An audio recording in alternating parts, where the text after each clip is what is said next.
En hvernig hefur þín reynsla verið að því að skipuleggja ferðalög innanlands? Og hvernig eru við kannski svona samanborið við önnur lönd í kring?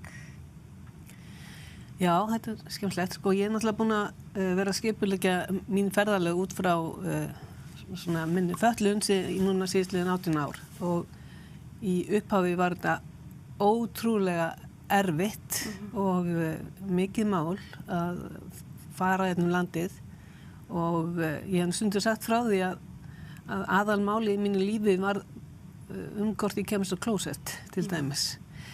Í dag þetta að vera auðveldra og maður kannski orðinn sjóari en ég held að sko, við erum samt alltaf í ómiklum spurningum.